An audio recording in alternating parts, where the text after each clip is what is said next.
So is this TV still relevant?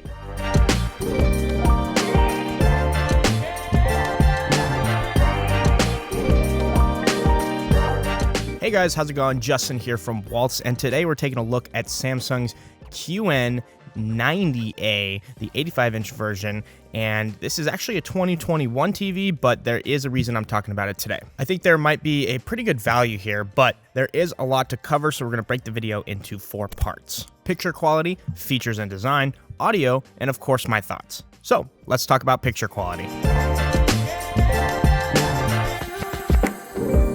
Now, the Q90A does have a native resolution of 4K, which means you're going to be getting 8.3 million pixels on this panel. Speaking of panel, it's actually going to be their Quantum Nano LED panel, which is basically Samsung mumbo jumbo for mini LED TV. So it is going to be a full array backlit panel, which will really help with brightness and adjusting contrast in certain scenes. It also has HDR10 Plus and Quantum HDR 32X as well. Now, Samsung uses artificial intelligence upscaling, or better known as AI upscaling, to help boost that image. And essentially, if you're not really familiar with what that is it takes an image that might not be 4K and it scales it up to make it look like it's 4K. And the short, easy way to explain this is seriously just scaling. It's just predicting every single pixel that would have been there if it was a 4K image. It's not perfect, but it definitely helps make it look a lot crisper than it would on just your standard 4K TV. And to do that, you're going to need a pretty good processor. So Samsung does equip this TV with their Neo Quantum processor, and this is something that's often pretty forgotten about in the TV world, but processing power isn't just useful for picture quality, it also is useful for some other things, which leads us into our next part. So we said that the processing power helps with other things, and those other things start with the operating system. And the operating system on this TV is going to be Samsung's Tizen, and it's actually the older gen. They came out with a newer gen with the B models, and to be honest, I'm not as big of a fan as the new gen operating system as I am of the 2021. Also, because this is a higher end TV and the processing power is being put to work, typing in passwords and switching between apps will be a lot smoother than pretty much any TV out there, except for maybe like the QD OLED or some of the extremely higher end TVs. This is really up there as far as processing power. And of course, if you're going to control this somehow, you're going to need a remote. So it does come with Samsung's solar QLED remote, which is really cool because you can charge this thing through the sun or just the sunlight in your room. It really doesn't need that much to charge, but in case you live in a basement, you might want to use a different way of charging, and it does have that USB Type-C. So awesome design from the remote. Right when they came out with this a year or two ago, I was all about it. So I'm always going to mention it in every Samsung TV review that it has. Now, I know we kind of already talked about the picture quality, but because this is a mini LED TV, we can't forget about the anti-glare. And what I mean by that is not that there's an anti-glare reflective special screen on this specific model. It's not the case. What really is happening here is because you have so many more mini LEDs, it really helps with, viewing angles and especially washing out all that extra light that might be flooding into your room. Something noticeable between, the 90 and the 80, because I'm a big fan of the 80, but the 90 has a better viewing angle and it's not as dark as the 80 is when you get to the side. So that's just kind of one of those benefits that you get when you take the step up. Now, as far as gaming goes, this panel is going to be able to do 120 hertz at 4K, which everybody wants to know because they have that awesome new PS5 or Xbox. And you're going to want to make sure that you plug it into the right port because unfortunately, this panel only has one HDMI 2.1 port. The rest are HDMI 2.0s, so you're still going to get that 4K crisp image out of all your other devices.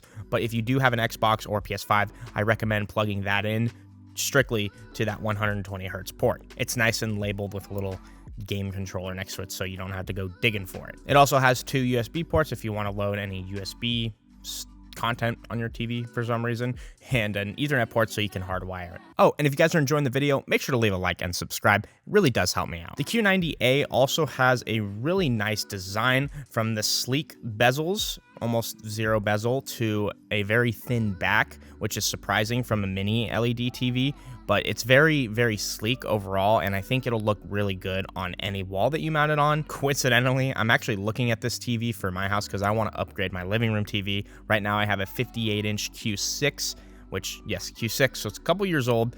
I had to get it for getting through college, but I want to upgrade to something bigger. And I think that the Q90A is a really good option for me personally because it is a year old, so I can, get a deal on it, but it also has everything I need. Also, something that this TV comes equipped with because it is a 2021 QLED TV is Q-Symphony. And if you haven't already, you should watch our video on Q-Symphony to really get a good understanding of what Q-Symphony does and how to operate it. But basically, you need a Q-level soundbar with a Q-level TV. You can plug them together through HDMI ARC, and then it'll actually sync the audio together so you can use the TV speakers and the soundbar at the same time to give you an even more boosted sound. Again, go check out that video to learn more about that. And as far as the stand goes, basically you're going to have this bulky, heavy stand if you're going to place it on an entertainment center. But if you're going to mount it, it doesn't really matter. The reason I point this out is because it does raise the TV high enough to where if you were putting it on an entertainment center, you would definitely have room for a soundbar, which is a big plus for me.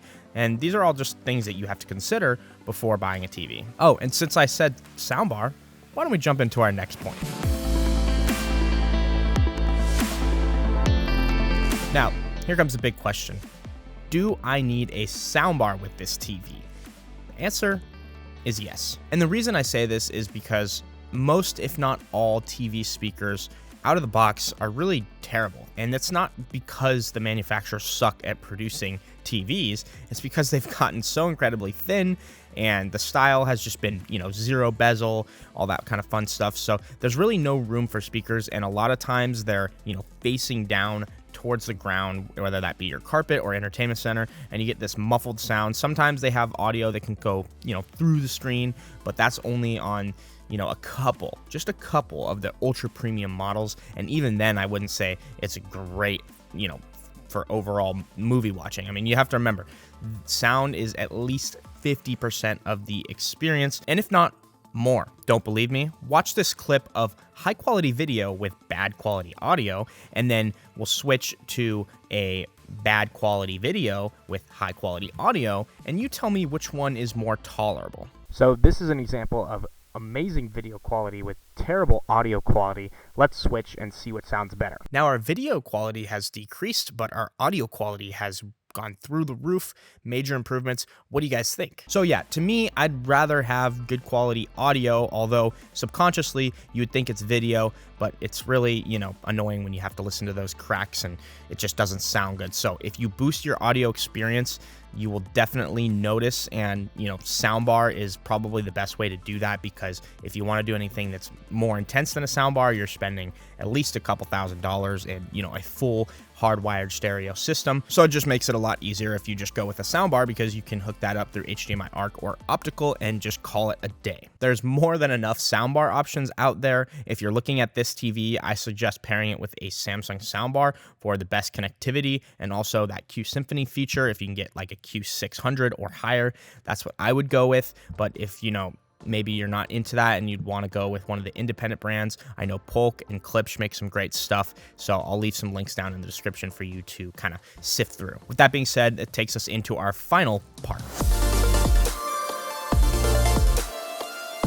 So as far as the 85-inch Q90AA, some of the things that I really can appreciate about this TV specifically is the solar remote, so I don't really have to worry about charging it, and if I do, USB Type-C, so it's updated to, what the future is going to be as far as charging platforms. But I've always just had a positive experience with this remote, so that's, one of my key takeaways from this. Also, because it is a mini LED, that picture is going to look super crisp, and, I do kind of want to get a console soon, so having that 120 hertz is definitely important. Overall picture quality is great on this TV.